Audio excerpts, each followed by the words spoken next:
Pierre. Au cauchemar, après la pole et la brillante victoire samedi en course sprint de Lewis Hamilton, Ferrari a complètement raté son dimanche et le Grand Prix de Chine. Qualification décevante, accrochage loin du podium à l'arrivée et pire, disqualification des deux pilotes sur tapis vert. Comment expliquer ces erreurs et cette inconsistance? Pendant ce temps, McLaren ne commet aucune faute et aligne les victoires avec un doublé Piastri-Norris. Mais jusqu'à quand ce duo restera-t-il aussi uni? Débat.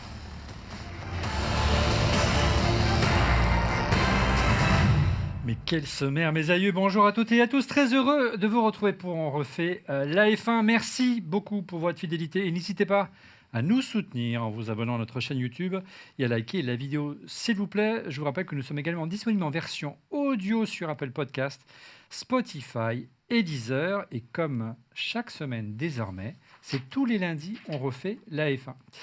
Avec comme chroniqueur cette semaine en duplex, notre team principal, ancien patron de McLaren F1 et Lotus, Monsieur Éric Bouillet. Salut Éric. Bonjour Olivier, bonjour à tous.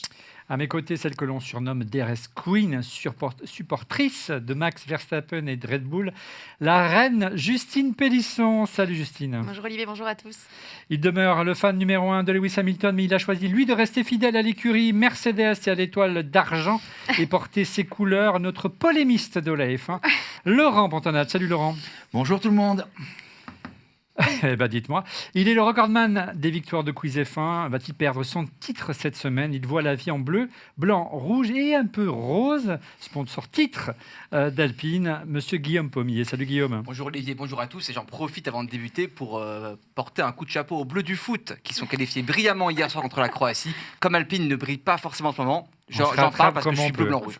On va peut-être instaurer les prolongations et les tirs au but en F1. Peut-être Alpine aurait ses chances. En duplex, nos tifosi, nos gardiens, l'église Ferrari. On commence par Alain Di Duca, alias Don Camille. Salut Alain. Bonjour à tous. Et oui, très mauvais dimanche pour Ferrari et également pour l'équipe d'Italie de foot. Ouais. Et Christophe Degrave également en duplex d'Underside. Salut, alias Outrun. Salut Christophe. Salut Olivier. J'espère que tout le monde va bien parce que ce week-end-là, il a été difficile. Il a été très difficile. Et puis également pour moi, vous savez que je suis un supporter de Fernando Alonso. Il n'a pas de chance en début de saison. On va en parler notamment de l'écurie dans un instant. L'écurie Aston Martin. Un mot au sujet de notre sponsor principal de cette émission. Il s'agit de Winamax, le site de paris en ligne. Winamax vous offre à vous les nouveaux joueurs 2 bonus de bienvenue exceptionnels pour parier, pour découvrir vos avantages. Rendez-vous en fin d'émission pour la rubrique pronostic ou encore dans la description là, juste en dessous de la vidéo, vous avez le lien à aller voir. Je vous rappelle que les jeux d'argent sont strictement interdits aux mineurs et je vous rappelle également que c'est un jeu et qui ne permet pas de s'enrichir et qui n'est pas une alternative, bien sûr, au travail. Un grand merci à Winamax pour nous soutenir. Messieurs, ready to check. Loud and clear. Et on enchaîne tout de suite avec le débrief du Grand Prix de Chine.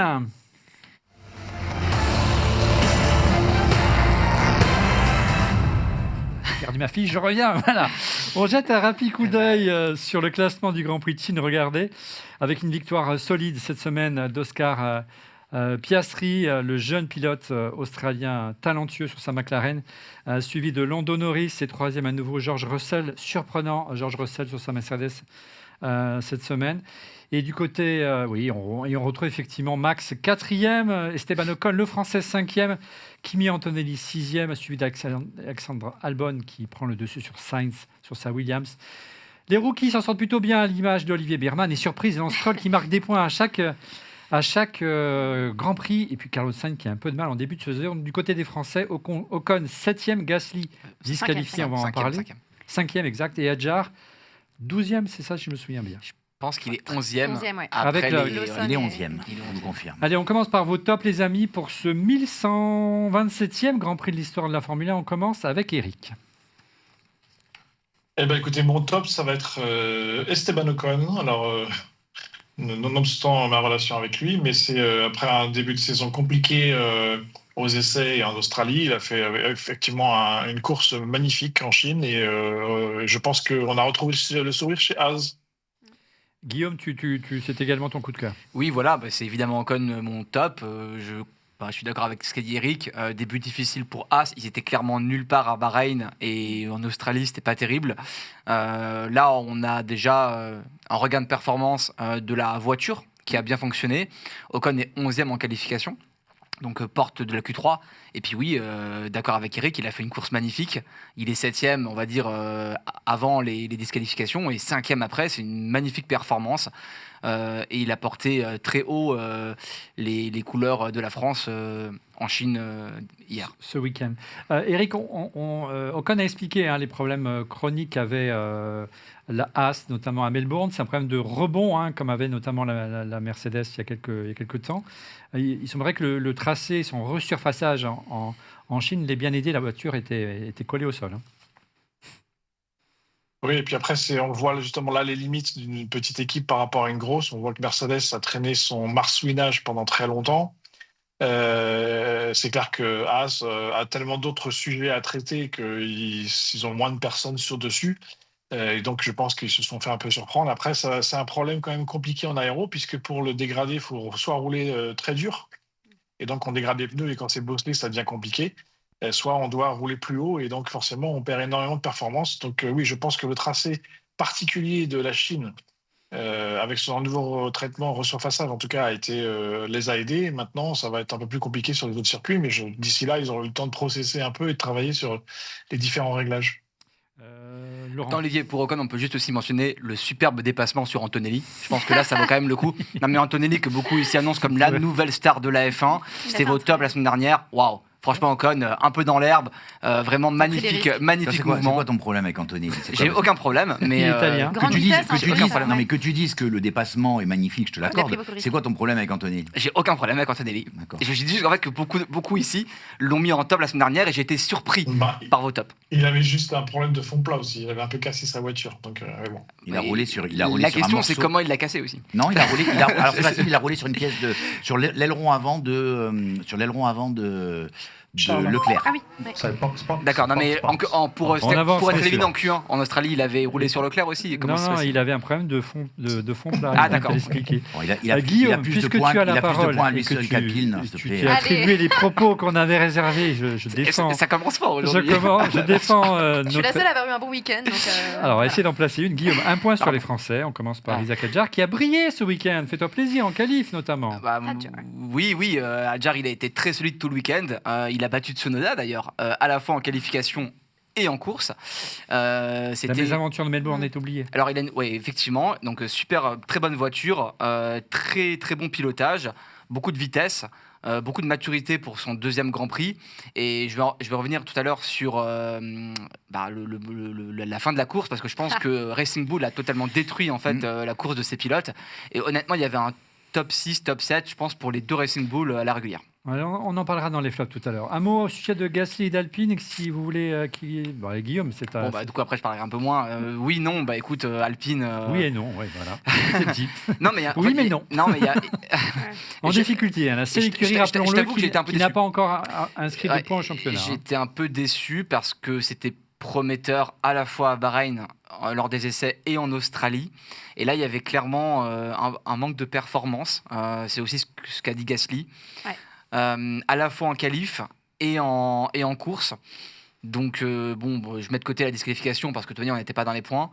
Donc, c'est pas un très bon 11e, Douane 15e. C'est pas un très bon week-end. Et je pense que c'est plutôt. Alors, je pense que la voiture est quand même bien née. Elle est meilleure que l'année dernière. Oui. Je pense que là, c'est vraiment un sujet opérationnel d'exploitation pour ce week-end. Ils sont peut-être trompés dans les réglages, j'en sais rien, mais c'était pas ça. Quoi. Et Gasly disqualifié pour une usure trop prononcée de son fond plat. On va beaucoup en parler aujourd'hui. Justine, ton top cette semaine? Alors moi, c'est un top un peu original. On a parlé de Esteban Ocon, mais c'est encore mieux que ça. C'est la fameuse ingénieure de course, Laura Mueller, qui est donc la première femme ingénieure de course en F1. C'est symbolique parce qu'aujourd'hui, une très belle performance, comme on l'a dit, d'Esteban Ocon. Elle marque 10 points. Je voulais quand même préciser aujourd'hui, on parle beaucoup de Laura Mueller, mais il faut savoir qu'il y a quand même des super femmes ingénieures en F1, mais en général, elles sont plutôt responsables de stratégie de course, comme chez de Red performance, Bull. Exactement.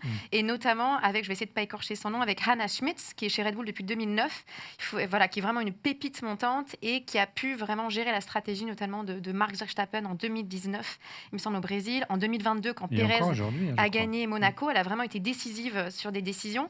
Et je trouve que c'est chouette parce qu'il faut savoir qu'il y a 37% des personnes qui regardent la F1 aujourd'hui qui sont des femmes. 40% et 37% des personnes qui travaillent de manière temporaire en F1 sont des femmes. Donc, il y a une féminisation qui s'opère. Les pilotes jouent un rôle Et essentiel. tu sais quoi? Et 25% on va parler de l'audience de Refait de la F1, F1, c'est des sont des filles. femmes. Hein, ça nous fait grand plaisir. Donc voilà, donc moi c'était vraiment mon top de cette semaine parce qu'on a, enfin voilà, de ce week-end, on a quand même bien marqué Laura Muller, c'était voilà, Esteban Ocon. On sait que l'ingénieur de course, elle est essentielle, c'est le partenaire de réflexion du pilote, elle a un rôle clé et ça fait plaisir de voir une femme aux manettes. Et puis, allez, on va laisser la parole un petit peu aux Ferraris parce que c'est l'écurie sœur. Hein, Tu devrais faire le parallèle parce que tu sais que tu connais mon top, donc Pardon. tu devrais faire le parallèle parce que tu connais mon top. Oui, mais on va parler d'Oliver Biermann d'abord. Si tu veux bien. Mais fais ton parallèle, alors vas-y. Mais non, Ton c'était top. juste. Donc, Ah oui, j'ai- attends, j'ai le- excuse-moi. C'est vrai que j'ai rajouté ton top après. Excuse-moi. Alors, j'ai un top. Mon top, c'est aussi les femmes de la F1 et pour une raison plus large, tu vois. Ouais. En fait, je regardais le Grand Prix ce week-end et j'étais devant le Grand Prix. À un moment donné, je me suis rendu compte que d'abord, c'était très bien filmé comme toujours et ils montraient souvent des images du paddock, c'est-à-dire des équipes techniques. Ouais. Et en fait, je me suis rendu compte de quelque chose. Je me suis dit, mais c'est assez incroyable. En fait, les hommes du paddock, c'est assez brutal. Dès qu'il se passe un truc, tu sens que Un peu à la Laurent Pantana. non, tu vois. c'est brutal, c'est brutal. Et en fait, à chaque fois qu'il y avait quelque chose de subtil, Ouais. de malin, de trucs, les images qui étaient montrées, c'était des images de femmes, et on voyait une émotion que je trouvais finalement, en étant plus subtile, beaucoup arrive à Laurent, beaucoup Jean-Luc plus forte. Pas toi, Par ces pas images. toi, Laurent, pas maintenant, pas tout ce que tu as fait. Et Pas toi. donc je me suis fait cette remarque ce week-end, et donc je savais pas. Elles ont un rôle stratégique essentiel. Et donc, je me dis, je pense il y a des postes qui doivent être masculins, porter un pneu. Je pense que tu vois, Ouais, bien sûr. ça serait pas logique de mettre une femme, mais on devrait avoir plus de femmes à des postes. Ouais. Tu vois, je pense qu'avec un cric, tu pourras avoir des femmes à d'autres trucs. Chez Donc, Mercedes aussi, la responsable ouais. de la strat. Donc, Chez Sauber, avant, il y avait une super responsable. Enfin, il y a beaucoup de femmes. et donc, du coup, je trouvais que c'était ça, même dans la façon dont c'était filmé, je trouvais ça très intelligent. Voilà. Et on parle même de potentiellement de Suzy Wolf qui Oui. pourrait briguer la présidence. Elle a dit non, FIA. hein.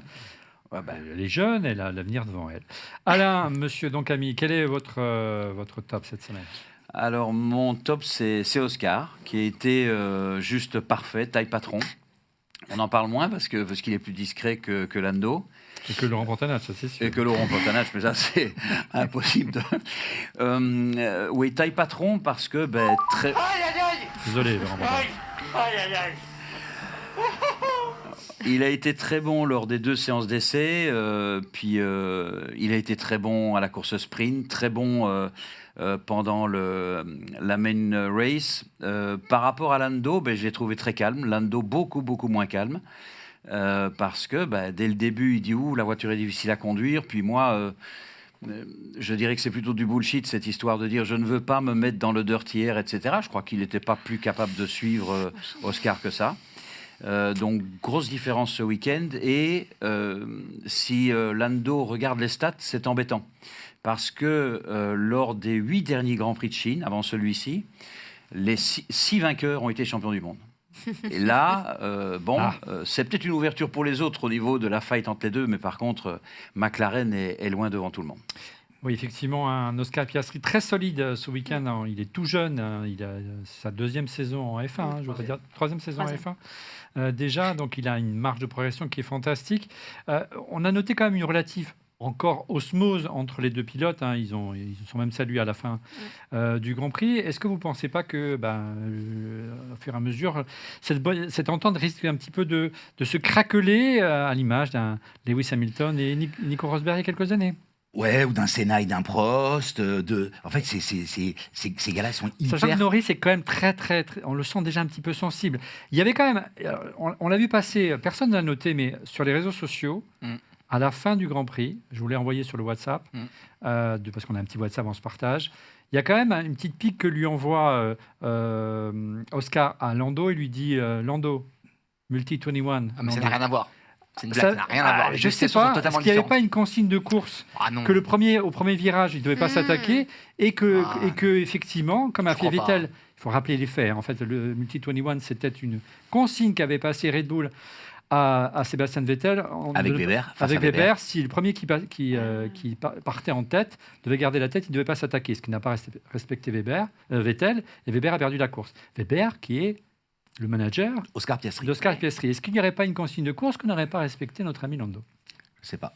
En tout cas, le body language de Lando n'était pas terrible à la fin de la course par rapport à Oscar. Il lui a fallu quelques minutes avant d'aller vraiment le féliciter. Je trouve dur avec je trouve dur, Norris. je pense qu'il était frustré Enfin, par le frein et sa situation technique personnelle qui a été, à mon avis, très, très, très stressante, dur à gérer sous la pression.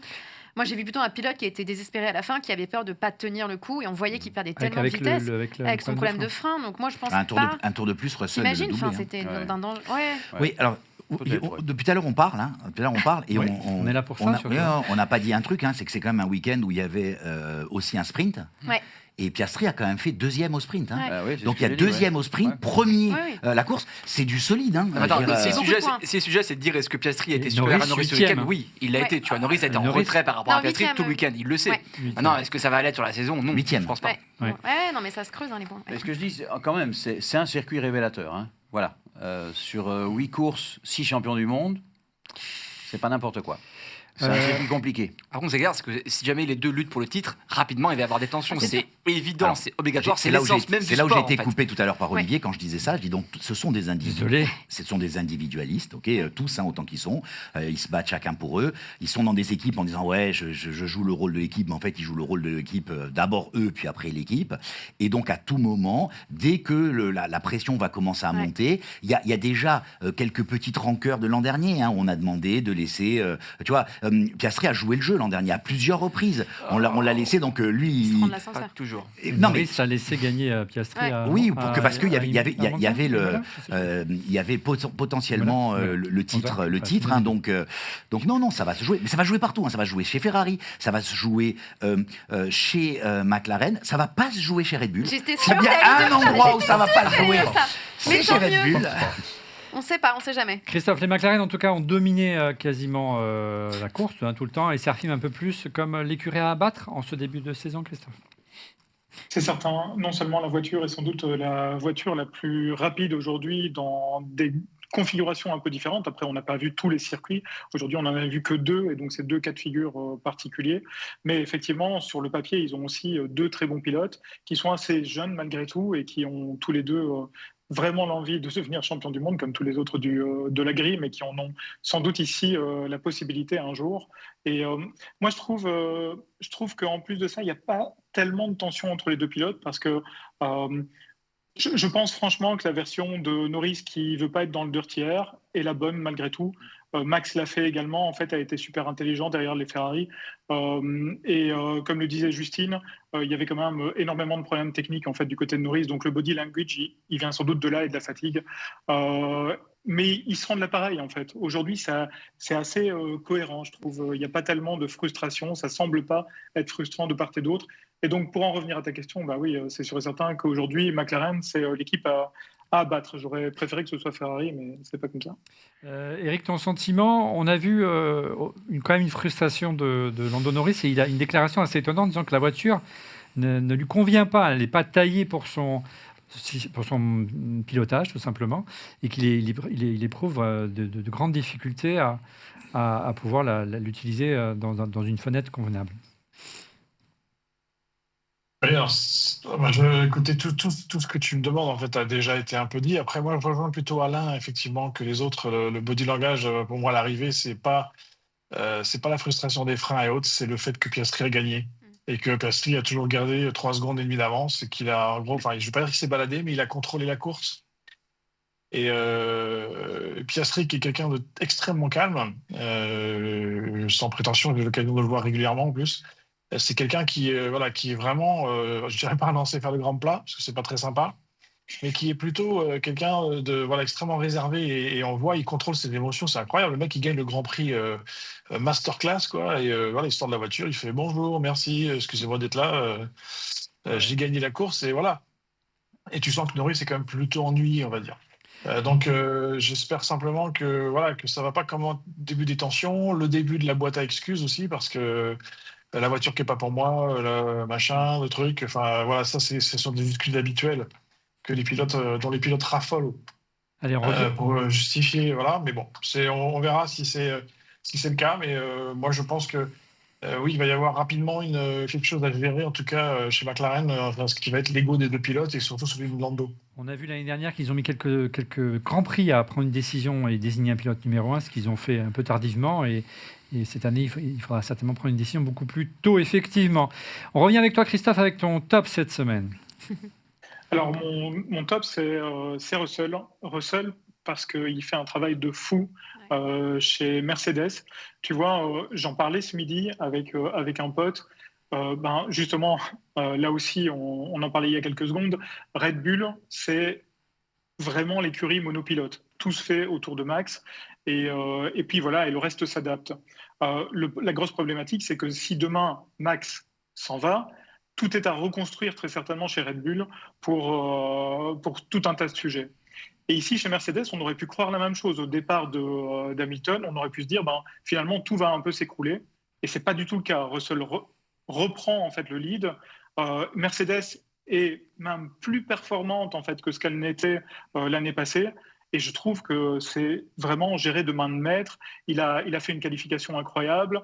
À un dixième de Piastri, c'est un truc de fou furieux avec une Mercedes en fait qui s'améliore de jour en jour, de GP en GP. Et ouais, franchement, même si Antonelli est là et a priori le chouchou du directeur de l'équipe, malgré tout, il assume. C'est le patron, c'est le patron chez Mercedes, quoi. Laurent. Non, il pourrait craindre qu'Antonelli lui taille des croupières. Et pour l'instant, il assume son rôle de leader. Antonelli, il a 2 grands prix dans les pattes. Je veux bien qu'il taille des croupières, mais il a 2 grands prix dans les pattes. Tu vois ce que je veux dire? Le premier sous la pluie, un peu compliqué. Le deuxième, truc. Et Antonelli, il fait... Bon, alors attention, au regard, il fait 7 au sprint. Il fait 6, alors, eu égard aux disqualifications. Mais finalement, il fait un grand prix qui est, somme toute, relativement honorable. Un peu discret. Oui, discret, mais en bon... apprentissage. Ouais. Enfin, moi, j'aimerais que. Enfin, je pense qu'il y a plein d'équipes qui aimeraient se dire on a un junior, il fait, 6, 7, tu vois, c'est des points. Moi, je suis d'accord, Laurent, et tu me disais tout à l'heure, qu'est-ce que j'ai contre Antonelli? En fait, j'ai rien contre Antonelli. Un peu quand même. Non, pas du tout. En fait, et je trouve qu'il fait du très bon travail pour un rookie, c'est honorable. Moi, ce qui m'agace, et j'ai quelque chose contre eux, en fait. Les partis pris et les biais de certains observateurs de la Formule 1. Quand t'as des mecs, j'ai toujours dit aussi de l'année, t'as des mecs qui ont la carte, il y en a qui l'ont moins. Et en fait, il y a une espèce de bienveillance sur Antonelli. Le gars, tout le monde l'annonce comme une nouvelle star. Et je me dis, calmez-vous, tu vois, il a rien de plus que les autres, il a rien de plus. Mais je veux dire, à la régulière, il termine derrière la As d'Ocon. Alors, ok, c'est son deuxième Grand Prix, pas de problème, tu vois. Non, mais je veux dire, donc je pense qu'il faut se calmer avec Antonelli, et voilà, c'est tout. Mais c'est un super pilote. Je pense qu'il va avoir des résultats, tu vois. Mais je pense aussi. Et certainement, tu vois, c'est pas le sujet. Moi non plus, je me calmerai pas. Traitons tout le monde de la même manière. Je ne me calmerai pas non plus. Allez, un mot en ce qui me concerne, moi, pour mon top, à savoir un mot pour Aston Martin. Alors, abandon de mon chouchou Alonso, mais quand même, on l'a suffisamment critiqué dans cette émission. Mon top, il va à Lance Stroll. Surprenant ce début de saison, ma chère Justine. Oui, mais moi j'ai été bluffée.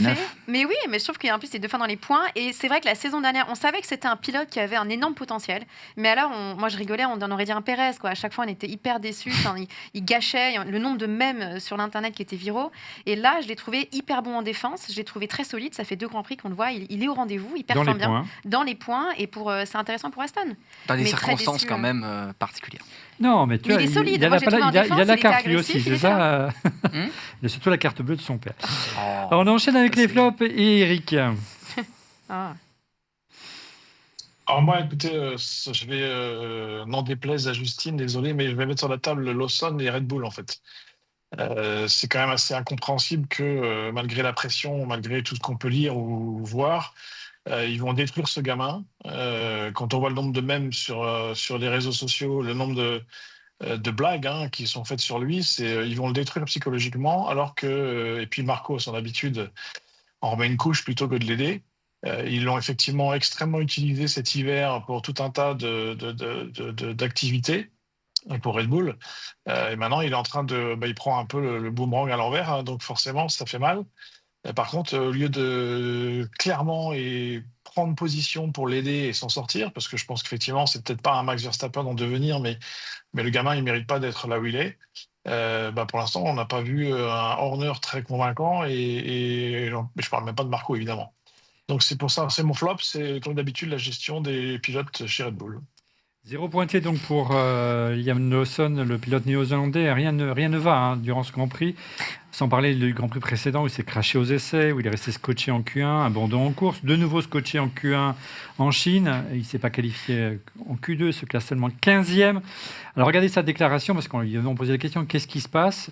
Voilà ce qu'il déclare. Pour piloter une Formule 1, il faut avoir une confiance totale dans ce que l'on fait. Et ce n'est pas et pas que je n'ai pas confiance, mais la fenêtre est si petite avec une exploitation de la voiture qu'en ce moment, j'ai l'impression de la rater. Ce que j'ai besoin de maîtriser, alors que oui, je ne sais pas comment le dire autrement. Ce n'est tout simplement pas assez bon, a-t-il déclaré à nos confrères de Motorsport. Alain, tu confirmes, c'est ton flop également, Liam Lawson ? Oui, mais comme on a dit qu'on allait un petit peu parler dans une prochaine émission, et puis qu'Eric en a parlé, je ferai go. Alors j'ai d'autres flops. Moi, j'ai Ferrari dont on parlera. J'ai Renault quand même. Et puis, pour être peut-être un petit peu plus original, c'est pour la première fois, j'ai été contre cette course sprint. Parce que la course sprint, en fait, qu'est-ce qu'elle a fait ? Elle a fait que personne n'avait pas de data. Personne n'avait de data sur les pneus durs. Et ça a fait une course totalement soporifique. Donc, ou bien je suis pour les courses sprint, mais je me demande s'il ne faudrait pas rajouter une séance d'essai, parce que là, c'est vraiment une loterie. Et puis, plutôt que d'éviter la loterie, ça a été un petit train comme ça. C'était pas très fun comme Grand Prix, en tout cas. Voilà. Alors, Justine, que se passe-t-il ? Je vois sur ma fiche flop de Justine, Max et Red Bull. Comment c'est possible ? Non, alors moi j'ai été évidemment extrêmement déçue parce que j'ai senti un Max qui avait aucun rythme dans ce Grand Prix. Il finit 4e. Mais alors je tiens à préciser que c'est quand même le pilote qu'on a le moins vu de tout le montage sur le canal du Grand Prix. La Réal, dans la Réal, franchement, il était inexistant. Moi, je ne savais même pas où il en était. Par contre, il a évidemment il a trouvé du rythme à la fin avec sa voiture. Il a réussi à doubler Leclerc. Donc ça, c'était bien. Ça lui a valu la 4e position. Mais il y a une frustration, un manque de rythme. Et je ne sais pas, l'attitude qu'il a vis-à-vis de son coéquipier qui est... Enfin, tout me semble assez lunaire dans cette équipe en ce moment. Je ne comprends pas ce qui se passe. Tu penses ? Ouais. J'arrive pas à comprendre. Mais après, il est quand même positif sur la voiture, sur la gestion. Mais... Moi, j'arrive pas à comprendre. Enfin, Lawson, mais on en parlera une prochaine fois, mais je comprends pas comment. Encore Norris, il se plaint de la voiture, il trouve des excuses. Lawson, je comprends même pas qu'aujourd'hui. Parce que ce qui était intéressant ce week-end, c'est qu'on a vu aussi une vidéo de Albon qui revenait sur son expérience dans la voiture de Red Bull et qui disait que cette voiture avait été vraiment designée et avait vraiment par rapport à un pilotage qui était spécifique à Max. On en a déjà parlé. Max, il a une façon de piloter qui est très particulière. Et on l'a bien vu, c'est une équipe monopilote, tout se concentre autour de Max. Donc je peux comprendre que Lawson ait du mal à s'approprier la voiture. Là, ça fait quand même un petit moment, même s'il il se plaint quand même. Et j'ai cru comprendre qu'il avait quand même un style de pilotage qui était similaire à celui de Max. Donc à un moment donné, soit tu te plains de la voiture et c'est explicitement la voiture, le back-end ne te correspond pas, soit c'est toi. Mais il y a un problème, quoi. Et je comprends pas. Il n'y a pas de raison. Il y a pas d'explication. Je trouve ça très frustrant. Si je peux juste faire un petit commentaire. Ouais. La différence entre un Antonelli, ça va faire plaisir à Guillaume, et un Lawson, c'est que même s'il a fait 10 Grands Prix chez Racing Bull, ou je ne sais plus comment ça s'appelle à l'époque, c'est la seule préparation qu'il ait eue. Kimi Antonelli a été préparé dans des voitures de 2 ans d'âge, mais en version test privé.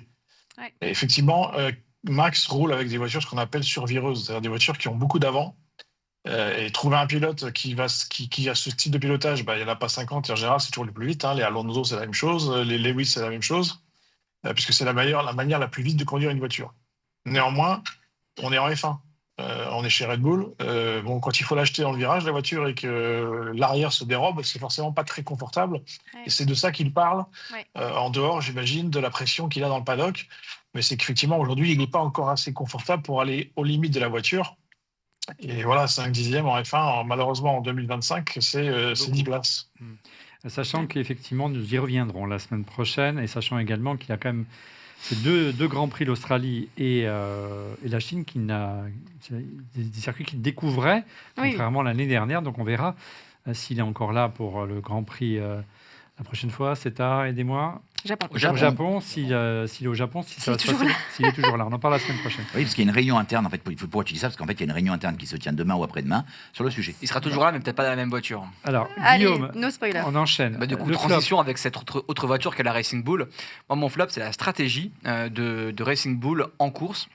Parce que je pense que Racing Bull avait la performance pour mettre les 2 voitures dans le top 10, et je dirais même entre 5 et 8. Ils l'ont fait en qualification et ils l'ont raté en course pour, à mon avis, une seule raison, c'est qu'ils ont fait la stratégie à 2 arrêts, alors que la dégradation était beaucoup moins forte que prévu. Et en comparaison de ça, d'autres équipes je pense à As, ont changé la stratégie en cours de course. Ocon devait faire 2 Grands Prix, et quand ils ont compris qu'il y avait moins de dégradation, ils sont passés sur un arrêt. Malheureusement, Racing Bull n'a pas fait ça, ce qui a mis les 2 voitures hors des points. Tu rajoutes le problème de Tsunoda avec l'aileron qui se fracasse en bout de ligne droite, et ça fait un résultat mauvais pour l'équipe et des gros points perdus. Ouais, c'est dommage pour... Quel a été le premier pilote à avoir dit qu'a priori il fallait faire une seule... Russell. Très fort, hein. On peut dire qu'ils ont flingué la course de Hadjar qui a vraiment brillé en qualification ce week-end. Même si on peut faire l'expérience en course. Effectivement. On parle pas de douane. Laurent, ton flop cette semaine. Alors moi, mon flop... Alors, Guillaume va pas être d'accord avec moi, comme toujours, mais en fait, il y a la loi, on dit toujours qu'il y a la loi et l'esprit de la loi.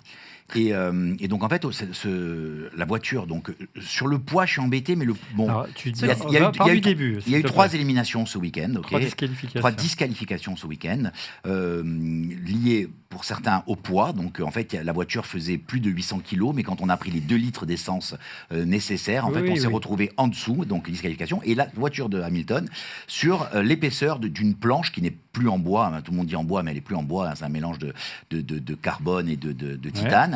Et donc, à la mesure, on s'est rendu compte qu'il manquait entre 0,4 et 0,5 mm. Il y a 3 mesures. Même pas un millimètre. Non, même pas un millimètre. Un demi-millimètre. Entre 0,4 et 0,5 mm. Donc, le problème, c'est qu'il y a une règle. Et donc, en fait, cette règle n'est pas respectée. Donc, il doit y avoir disqualification. D'accord. Donc, je suis d'accord avec ça. Parce que l'usure est supérieure à ces 0,5 mais on parle de 0,4 mm. Et je me dis, quand tu regardes un Grand Prix et tu vois l'engagement, tout ce qui est mis en œuvre. Non, mais tout ce qui est mis en œuvre, je suis pas certain que 0,4 mm, le deuxième Grand Prix de la saison, tu dois pas dire, bon les gars, on a mesuré, on a trouvé 0,4, les gars, il faut tous se mettre autour d'une table. Tu ouvres une boîte de Pandore, c'est la fin, quoi. Non, mais c'est le problème. Ouais, je sais pas. Je trouve ça. Très mauvaise. Je me dis, tu es spectateur, c'est complètement fou. Et donc, du coup, cette élimination. C'est la règle. Ouais, je sais que c'est la règle. Mais pour moi, ça reste un flop parce que. Oui, pardon. Non, ça reste un flop. Pour Hamilton, il a fait presque 400 départs. Il a été disqualifié 3 fois, dont 2 fois pour cette planche, le pauvre. Hein. Donc, la dernière fois où il a été disqualifié, c'était aussi avec Leclerc, à Austin en 2023. Donc, décidément. Christophe, c'est également cette décision, la FIA, ton flop cette semaine ? Oui, le truc, tu vois, c'est que je me suis levé très tôt, le samedi, en espérant très fort, en priant très fort je ne suis pas forcément croyant, mais en espérant très fort que Ferrari allait faire leur premier superbe week-end et qu'enfin, on aurait l'élu qui, cette année, deviendrait champion du monde. Et la sprint, c'est...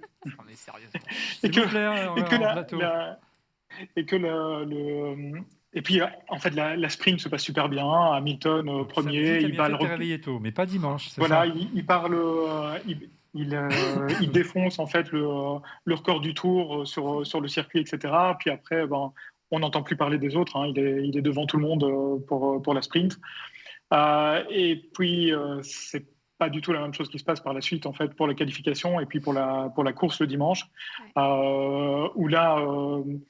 Forcément, en fait, on voit apparaître une course qui n'est pas celle qu'on voulait, spécialement en tant que fan de Ferrari.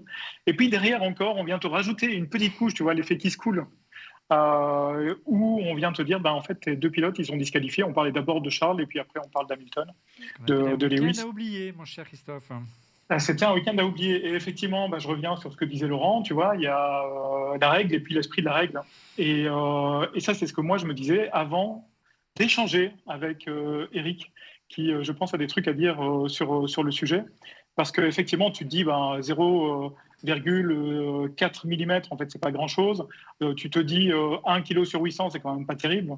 Mais en fait, c'est pas forcément comme ça. En tant que fan, tu le vis comme ça.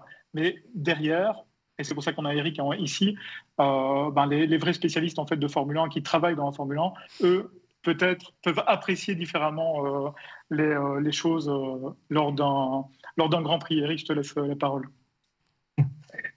En fait, j'ai conversé tout à l'heure avec Christophe. Après, je n'ai pas d'informations nécessairement, mais ce qui arrive régulièrement, c'est qu'effectivement, quand tu connais un peu l'engagement, que ce soit financier, humain, se faire disqualifier tes 2 voitures pour 0,4 mm sur une planche qui n'est pas en carbone ni en titane d'ailleurs, hein, c'est une sorte de résine spéciale. C'est une résine qui est très dure.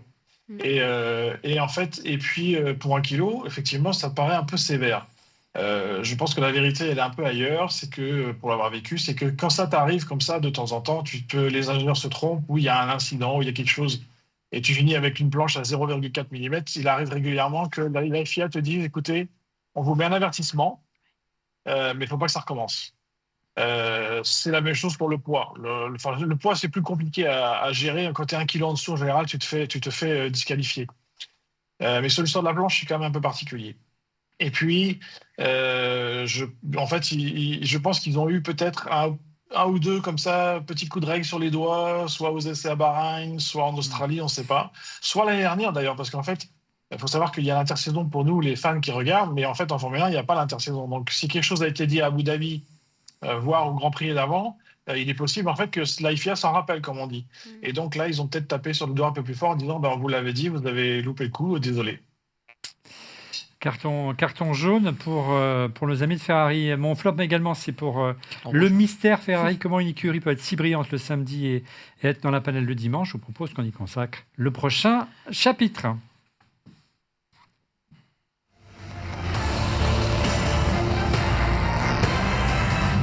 On l'a dit, le mystère Ferrari. Ferrari capable du meilleur comme du pire durant ce week-end en Chine. Une Ferrari et un Lewis Hamilton super brillant, on l'a dit, lors de la course au sprint, avec une magnifique victoire. Il a super bien géré les pneus, tout le monde l'a dit. Et puis très très rapidement, ça s'est plutôt écroulé en qualif. Et puis ils ont été incapables de rivaliser, même avec Verstappen, ce qui avait de grandes difficultés. C'est assez incompréhensible, cette bipolarité chez Ferrari. Si on écoute ce qu'a dit Lewis Hamilton, il a dit on a fait un bon sprint, ok. On a fait c'est que le parc fermé est différent quand il y a une course sprint, donc ils ont le droit de faire des modifications entre le sprint et la qualif. Le choix qui a été fait sur la qualif, c'est de configurer la voiture dans une option course. Donc il a dit, normalement, la qualif va pas être bonne, enfin n'a pas été bonne en l'occurrence, c'est quand on lui a posé la question de pourquoi ça n'avait pas été bon, mais par contre demain ça va être top parce qu'on a une configuration course. Et à l'arrivée, la configuration course n'était pas bonne. Et d'ailleurs c'est ce qui a été dit, il a dit, merde, parce qu'on pensait faire quelque chose de bien pour la course, et au final on a été et nul en qualif et nul en course. Donc je pense qu'il y a un raté chez Ferrari ce week-end. Eric, comment tu interprètes justement ces difficultés entre le samedi et ces différences entre le samedi et le dimanche, Eric? Il y a plusieurs raisons, et je crois que Alain l'a soulevé en début d'émission. C'est déjà, premièrement, un week-end sprint. C'est un week-end où les écuries ont simplement une séance pour se caler. C'est déjà pas beaucoup. La deuxième raison, c'est un circuit qui n'a pas forcément été beaucoup visité depuis 5 ans à cause du Covid, qui a été entièrement resurfacé. Et on l'a vu avec un grip beaucoup plus important. Donc ça veut dire grip plus important, dit micro-granularité plus important. Donc ça veut dire que le pneu ne fonctionne plus du tout comme le modèle dans les simulateurs. Donc voilà, ça étant dit, je pense que vous avez compris. Les grosses équipes qui ont des gros moyens, Ferrari s'en est sorti un peu mieux le samedi pour les qualifs que pour la course. Une course qui est très courte, donc qui n'est pas représentative non plus de l'usure de pneus.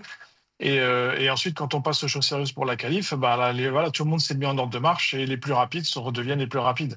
Ouais. Et personne n'avait testé les pneus durs. Exact. Oui, en plus, c'est ce que j'ai dit, c'est de ne pas les tester, pas beaucoup de temps, sur une piste qui a été complètement resurfatée, qui a une nouvelle granulométrie. Donc effectivement, tout est changé là. On a l'impression qu'effectivement samedi, Ferrari a trouvé le bon réglage, que le reste des écuries n'ont pas trouvé, que finalement cette course a servi d'essai pour grandeur nature pour le reste des écuries. Donc ils ont fait des améliorations qu'à Ferrari n'a pas su apporter. Est-ce que vous êtes d'accord avec mon analyse à 3 francs 6 sous pour les plus jeunes? Non, je pense qu'ils ont fait un pari. Ils l'ont raté. On avait dit les plus jeunes, mais c'est pas grave. Non, c'est une question de Paris, mais bon.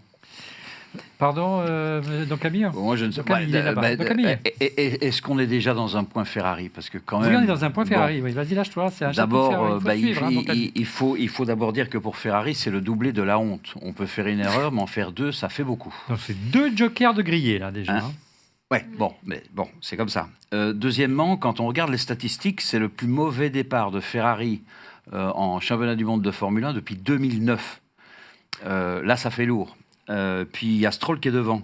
La semaine mal, dernière- ça, hein. Et Lawson. La semaine dernière, Binotto a pu se foutre de notre tête, quoi. Et cette fois-ci, il y a quand même Carlos qui est arrivé, qui a pris le point. Enfin bon, bref. Donc c'est horrible. Alors moi, je dirais qu'il y a quand même des points positifs derrière tout ça. Premier point positif, c'est quand même Lewis, il est là, il est bien là. Hein. Il y a beaucoup de gens qui ont dit oh ben non, il est fini, etc. Faux, il est là. Ça, c'est point 1. Et il a gagné la course. Donc ça, je dirais que ça conforte l'idée selon laquelle aujourd'hui, les Ferrari savent utiliser les médiums. Parce que c'était pareil aux essais. Chaque fois que c'est des médiums, Ferrari est très bien. Dès que c'est des hards, c'est une catastrophe. Et puis reste encore la catastrophe classique depuis 2 ans, enfin depuis l'année dernière, c'est que dès qu'il s'agit de faire des qualifs, ça ne va pas. Donc ça, c'est les problèmes Ferrari. Le problème qui se pose peut-être le plus quand on voit ce qui s'est passé à Melbourne et ce qui s'est passé à Shanghai entre le vendredi et le samedi, c'est que, grosso modo, on a dû chipoter au réglage, oui, mais qu'on ne comprend pas encore les réglages de cette Formule 1. Il ne faut pas oublier que la Ferrari a changé de suspension avant, que Loïc Serra a implémenté un certain nombre de choses qui, a priori, pourraient permettre d'avancer énormément sur la voiture, mais aujourd'hui, chez Ferrari, on ne comprend pas. D'ailleurs, si j'ai bien vu, Frédéric Vasseur a dit à Loïc Serra après Melbourne, tu rentres tout de suite et tu vas travailler les datas. Et ça, c'est aussi un point encourageant, c'est que Ferrari est peut-être des 4 premières écuries, celle qui a eu le plus de data. Quand on voit ce qui s'est passé avec Charles Leclerc, qu'on le veuille ou non, c'est quand même intéressant et stupéfiant ce qui s'est passé. On a joué une double stratégie, une stratégie hybride, c'est-à-dire que cette fois-ci, on a bien fait, contrairement à Melbourne. Donc je dirais qu'il y a des points d'espoir, comme on dit. Voilà, on ne comprend pas encore la voiture, on voit bien qu'il y a des possibilités, mais on ne maîtrise pas tout. Donc on espère que le travail qui sera fait à l'usine sera un bon travail dans les 2 semaines qui viennent.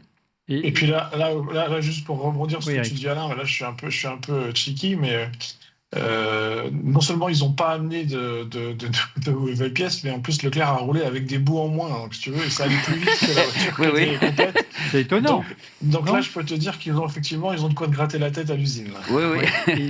Et en plus, tu vois, des ailerons dissymétriques. C'est pas mal, ça. Il était quand même plus rapide qu'Hamilton avec son aileron dissymétrique. Hein. Ouais, tout Et à Pas fait. ça très failli- rassurant pour les aérodynamiciens de Ferrari. Et au-delà Je des... veux revenir à l'histoire du fond plat. Ouais. Il ne faut pas oublier que l'histoire du fond plat a déjà été entrevue par l'écurie Ferrari à Melbourne. Et ça correspond peut-être à ce qu'Eric dit, c'est que peut-être qu'ils ont eu un avertissement à Melbourne sur le vendredi et qui fait que on a essayé de corriger, peut-être pas assez. Et donc voilà, ça pourrait. C'était le 1100e départ de Ferrari.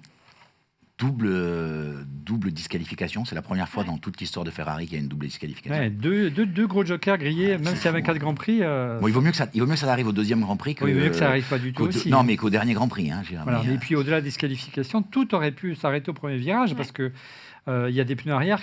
Quand Leclerc est rentré dans l'arrière d'Hamilton, il y a des pneus arrière qui Ou peut-être qu'Hamilton a refermé un peu vite quand même aussi. se dégonflent plus rapidement que ça. Mais Putain, en fait, un jour, je vais lui bondir dessus sur le plateau. Je vais l'emplâtrer. Hein, Bon, il faut qu'on le sache. Hein. on se Et classe. Putain, cette mauvaise foi. Cette mauvaise foi. Notre sobriété. Moi, Cette j'ai mis mauvaise foi, Renault Guillaume. en flop, mais rien de plus. Non mais attends, Tu veux qu'on en mais je rajoute crois pas. Alors je pense que Leclerc a un petit peu sous-viré. Au-delà des mais je pense que c'est responsabilités, Hamilton- c'est Hamilton au-delà qui- des qui responsabilités, referme ça trop fait vite. quand même beaucoup en un même Grand Prix de voir à la fois un accrochage, des problèmes de qualif, des problèmes de réglage et derrière une disqualification. Ils ont rendu une copie dramatique.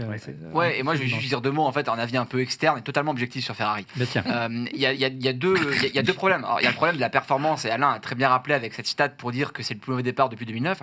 Et je pense qu'il y a un problème de frustration lié aux fortes attentes qu'il y avait en début de saison. Je veux dire, tout le monde nous a baratiné avec Ferrari, qui devait être championne du monde, le Messi, Christophe l'a dit tout à l'heure, l'élu. L'élu devait en fait porter Ferrari. Je veux dire, c'est. 7 tubes champions Ah, du mais monde. on avait non seulement en fait. Non, mais Guillaume a raison. Il y a beaucoup de Guillaume a raison, en fait, Olivier. Franchement, moi, je suis au bout du rouleau. Hein. Si c'est pour perdre et être sûr et certain de perdre tous les week-ends, je vais supporter Alpine. Quoi. Bien chez Red Bull, bien chez Red Bull. avec Oh, zéro. joli. Attends. Alors, c'est vrai qu'il reste, on est encore derrière vous, mais ça va pas tarder à Ouais. changer. On va Mais se juste, calmer. en fait, si tu veux- Ça s'appelle une dépression sévère, Christophe. Fais attention. Hein. mais tu vois, tu devais avoir la voiture et puis le gars, et le gars pour la conduire qui était l'élu. Et je pense qu'il y a en fait. je pense qu'il y a un peu de tension. En fait, il y a des- Un et, peu, et ça, beaucoup, ça se ressent en fait à toujours tous les chez niveaux de Ferrari. l'écurie. Et c'est Toujours ça en chez fait. Ferrari. Moi, c'est ce qui me frappe en fait dans cette écurie, c'est que c'est ça Ouais. les ah, mais Italiens. t'as un manque de performance et t'as de la tension, notamment en fait entre les Ouais. ingénieurs et leurs Exactement pilotes. ce que j'allais Je dire. veux dire, en fait, en Ouais. Australie, c'est Hamilton et son ingénieur, c'était une tension. Là, moi, Charles, il arrête, ouais. j'ai relevé un échange entre Charles et son ingénieur. On lui demande de prendre le virage différemment. Ouais. Nope. Nope. Mec, enfin, il y a de la tension dans cette Mais tu me écurie. l'as dit 10 fois, Voilà. 10 fois. Et même entre les deux, et je pense que non, il y a rien. Ouais, mais C'est pas des Guillaume, très de cœur. Guillaume, il était relevé, et ça c'est un vrai problème, tu vois, c'est pas uniquement Ferrari, et cette fois-ci, c'est pas une blague. Le problème, en fait, c'est qu'aujourd'hui, ils sélectionnent les moments de passage, en fait, Oui. tu vois, les moments de radio. Bien Et sûr. tu vois, par exemple, sûr, en fait, oui. le truc où aujourd'hui, on a essayé de faire croire, Liberty Media, ou je ne sais pas qui, en fait, a fait le découpage, en fait, de la partie radio, mais on a essayé de faire croire que Charles essayait de dépasser Lewis et que Lewis répondait en fait à la radio qu'il se rapproche. Or, c'est pas ça. C'était une proposition de Lewis en fait de laisser passer Charles. Et ils ont juste choisi un morceau bien sélectionné pour faire croire que quoi. Et c'est un truc de dingue. En tout cas, ce qui est étonnant, effectivement, c'est que malgré son aileron cassé, pendant la course, il annonçait ses ingénieurs qui perdaient jusqu'à 30 points d'appui sur l'avant. Leclerc s'est montré plus rapide. C'est sûr que les ingénieurs que Hamilton, c'est sûr que les ingénieurs de la Scuderia vont s'arracher les cheveux.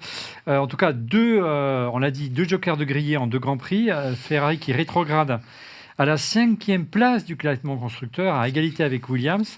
Effectivement, ça pique, ça fait un petit peu mal au cœur et on les souhaite le meilleur pour Ferrari. Ça fait du bien à Red Bull en tout cas. Allez, je propose qu'on enchaîne avec le quiz F1.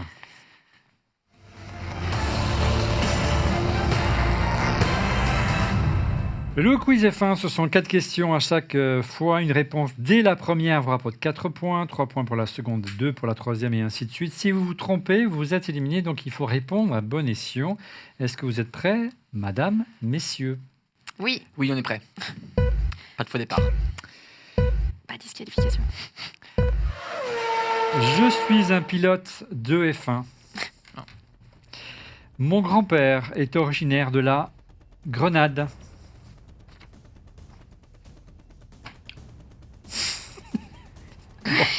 Je suis... Lewis Hamilton. Bah oui, Mais j'ai pensé, mais j'ai Eric. pas osé le dire. Bien sûr, 4 points pour J'attendais Eric la deuxième. Bouillet. Je suis le pilote le plus titré à Shanghai. Ouais. J'ai remporté le Grand Prix de Chine en 2012, 2014, 2015, 2016, 2017 et 2019. Et j'ai remporté la course sprint en 2025. Et j'ai été élevé au rang de chevalier par la reine Elisabeth en 2020. Je ne sais pas si c'est le Messi, mais au moins il est chevalier, lui. Allez, un dirigeant d'écurie.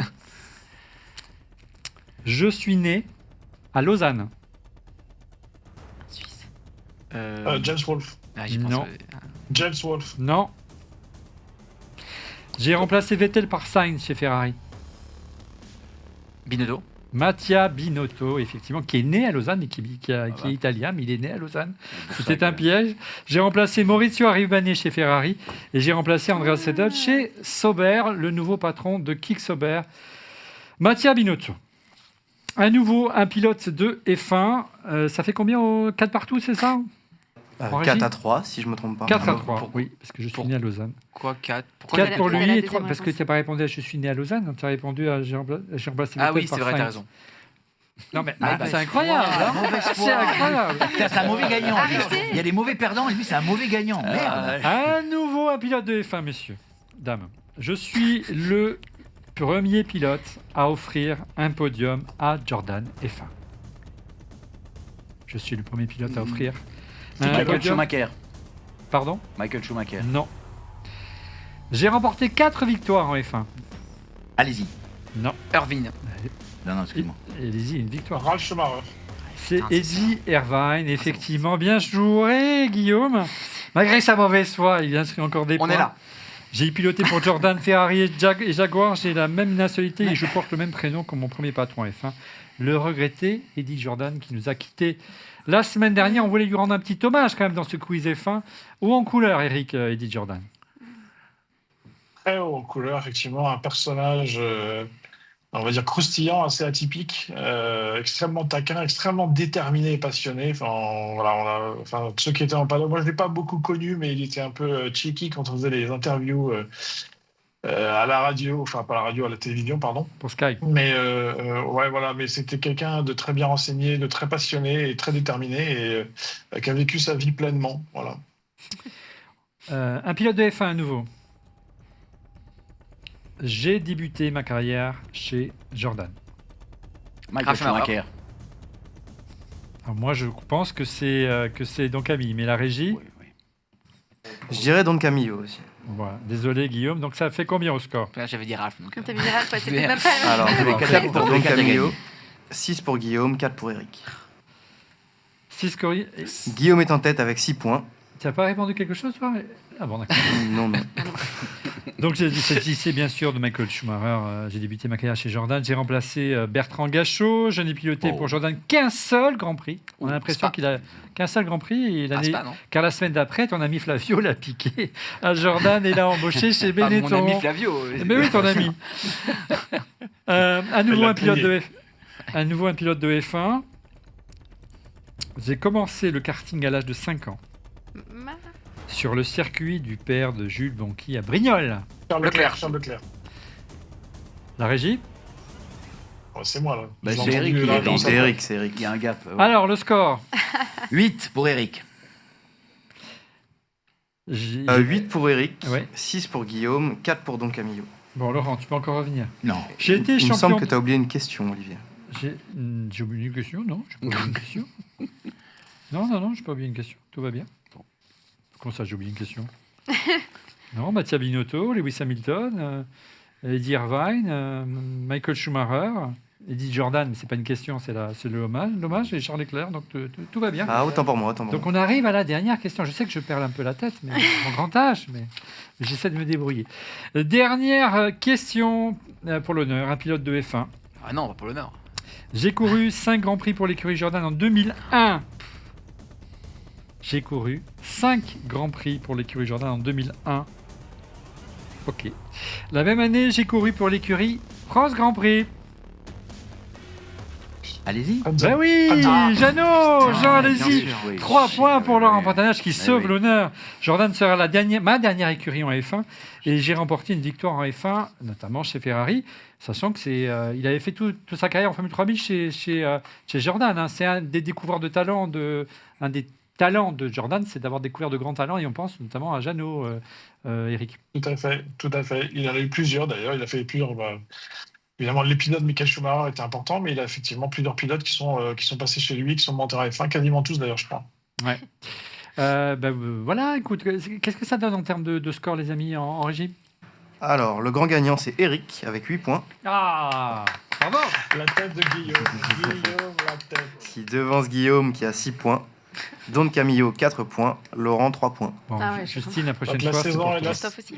La saison 2025 est lancée. Ah, Dieu, j'ai déjà perdu 2 quiz, donc pour le coup.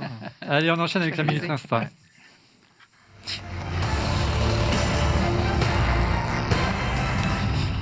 La première séquence Insta volée sur les réseaux sociaux. Donc voilà ce qu'aurait dit Horner, le team principal de Red Bull au sujet de Liam Lawson. Regardez. J'ai demandé à Liam de piloter comme Verstappen, mais il pilote comme Joss, qui est bien sûr le papa. En vrai, elle est assez marrante. Elle est Elle marrante. Elle est mignonne. Elle est marrante. Elle est Elle osée, pourrait quand être anglaise. Hein. Ouais. Tu vois, ce genre d'humour un peu cynique. Et on sait c'est pas son meilleur ami. Hein. Non, c'est clair. Lawson, qui a raison, on a pris des sévères tout au long du week-end, et encore on a choisi les plus gentils. Hein. Et Lawson encore, regardez comment la direction de Red Bull étudie son contrat. En image, c'est assez frappant, regardez. Ah, vous m'achevez. Voilà, c'est dur d'être deuxième pilote Red Bull. Là, en ce moment. Malédiction. Il y a une malédiction sur ce deuxième voiture backer, sur c'est Red pas Bull. possible. Bon, on va arrêter avec Red Bull, on va s'occuper un peu de Ferrari. Le maire de Maranello, Pepone, n'est pas là aujourd'hui, il est absent. C'était vraiment dur pour lui. Quelle raison a-t-il donné? Ouais, je me demande. Justement, regardez, c'était Quelle boîte à écrire. difficile pour lui, témoignage. Non, c'est dur. Non, c'est dur. C'est dur parce que c'est dur. Parce que c'est dur. Effectivement, voilà, tout est résumé chez Ferrari en ce moment. Désolé Christophe, mais vous aurez votre revanche la semaine prochaine. Justement, la semaine prochaine, on en parle avec les pronos pour le Grand Prix du Japon. Dans 2 semaines. Dans 2 semaines.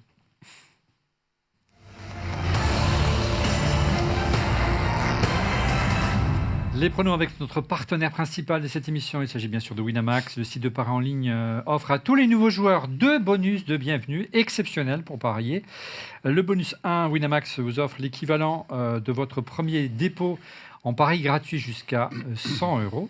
Et le bonus 2, Winamax vous offre sur votre compte joueur 10 € supplémentaires en cash avec le code promo ORLF1. Donc profitez-en. Comment ça marche? C'est très simple. Après avoir créé votre compte sur winamax.fr, vous effectuez votre premier dépôt et vous recevez immédiatement l'équivalent du montant du premier dépôt qui est doublé, plus 10 € offerts. En clair, si vous déposez 20 €, vous avez 20 € supplémentaires plus 10 € en bonus. Vos 20 € du départ se transforment en 50 €. Je vous rappelle bien sûr que les jeux d'argent sont strictement interdits aux mineurs. Je vous rappelle également que c'est un jeu et qui ne permet pas de s'enrichir, qui n'est pas une alternative au travail. Un grand merci à Winamax de nous soutenir. Allez, avant de parler du Grand Prix du Japon, retour sur vos pronos du Grand Prix de Chine. Qui a trouvé le podium, s'il y en a un? Oui. Piastri en premier, Max en deuxième et Norris en 3. Oscar, Lando en 2 et Charles en 3. Norris, Leclerc, Piastri. Je mets Norris, Piastri, Verstappen. Hamilton, Leclerc, Piastri. J'avais mis Piastri avant. Hamilton. Ouais. Et moi, je dirais Norris, Piastri et la revanche de Leclerc. Troisième. Ah ouais, mais c'était pas loin. Bon, Eric, t'étais pas loin. Hein. Ouais, pas loin. Enfin, bon, que le premier, on va dire. Norris 3, ouais. Le moins loin. Le moins loin. Allez, le moins loin. Tous, ouais. Allez, place à présent à tes pronos. Ouais. Pour le Grand Prix du Japon, on a 15 jours. On y reviendra la semaine C'est vrai, prochaine. Vous pourrez rechanger d'avis d'ici la semaine prochaine. Mais quels étaient tes pronos pour le Grand Prix du Japon? Je vais garder Piastri parce qu'il est en grande forme. Et puis bon, allez, je vais faire Piastri, Max et Norris. Je vais garder le même trio qu'en Chine. Et Christophe, en duplex également, ton prono pour le Grand Prix du Japon? Charles premier, ensuite Norris et puis Hamilton. Charles. Oh là là. Ah ouais. Ok. C'est la passion qui parle, incroyable. Donc Camille. Je vais mettre Piastri, Norris, Leclerc. Très bien. Guillaume. Alors moi, je vais remettre le même trio que pour la Chine. Lando Norris en 1, Oscar Piastri en 2 et Max Verstappen en 3. Pas d'Alpine. Non, pas d'Alpine, bizarrement. Non. Justine. Moi, je vais mettre Max Verstappen, Max à fond en 1. Ouais. Max. Ensuite, je vais mettre... je pense que je vais mettre un petit Piastri en 3, 1 Leclerc. Et moi, je vais changer également. Je vais mettre... je vais mettre Piastri, Verstappen et Norris. Voilà, je pense que Verstappen peut faire quelque chose là, au Japon, comme il le fait à chaque fois que la voiture va mieux marcher là-bas. Et moi, tu es content de mon pronostic ou pas? Je ne vais pas donner... Ah, Laurent, excuse-moi. Je suis désolé, Laurent. Quelle Ton bonne foi prono. sur ce plateau. En plus, ça mis même que moi, Olivier. C'est... Pardon, c'est le même que toi? Bah écoute, Oui. les grands esprits se rencontrent. Je vais faire Piastri. Ah merde, Piastri, Norris, Verstappen, ce que vous avez fait. Non, on a mis Verstappen en 2. Verstappen au milieu. Ouais. Ah non, Piastri, Norris, Verstappen. Donc tu changes. Oh, j'aime bien. Ouais. D'accord. Rendez-vous C'est dans pour 15 donner une jours. chance à Hamilton et Leclerc de gagner. Parce qu'en fait, j'ai remarqué que quand je choisis Hamilton, il ne gagnait pas. Donc j'essaie de ne pas le mettre pour qu'il gagne. Je c'est pense gentil, que c'est une vraiment passe D, la... une T'as passe raison, D. c'est la seule raison. Je pense que Ouais. là, tout va bien aller pour faire. Mais je crois qu'il y a Max dans tous vos pronos. Hein. Si je m'abuse, Max Verstappen est dans tous les pronostics. Parce donc que je vous Max est remercie. toujours là, même s'il y a que lui. Il a C'est dans le l'élu, top, hein, il c'est a la l'élu de la longue. F1. Puis on espère qu'Alpine va marquer ses premiers points. On est quand même la seule écurie qui n'est pas marquée, quoi. Mais oui, l'espoir fait vivre. C'est la fin d'On refait la F1. Merci de l'avoir suivi. On se retrouve non pas dans 15 jours, mais la semaine prochaine, car On refait la F1, c'est tous les lundis maintenant. Bien qu'il n'y ait pas de Grand Prix dimanche prochain, avec toute l'équipe au complet. On parlera notamment de l'avenir de l'Ocean chez Red Bull, des rookies. On parlera de Sainz, qui a beaucoup de mal chez Williams, ou encore de la F1 Academy. On parlera des filles. Soyez au rendez-vous. Je rappelle que vous pouvez également nous retrouver, On refait la F1, sur Apple Podcast et sur Spotify en version audio. Et pour être prévenu en temps réel de la mise en ligne de l'émission, je vous invite à vous abonner à notre chaîne YouTube, bien sûr. On refait la F1 en cliquant sur le petit bouton. Et également, n'oubliez pas de cliquer sur le petit pouce. Ça fait toujours plaisir. Merci pour votre fidélité. Et à lundi prochain. Soyez au rendez-vous. Salut! Ciao.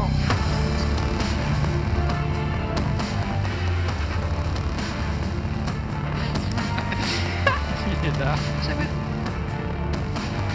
Merci l'équipe. Merci beaucoup. Merci l'équipe technique. Merci à tous. Ciao, ciao. Ciao.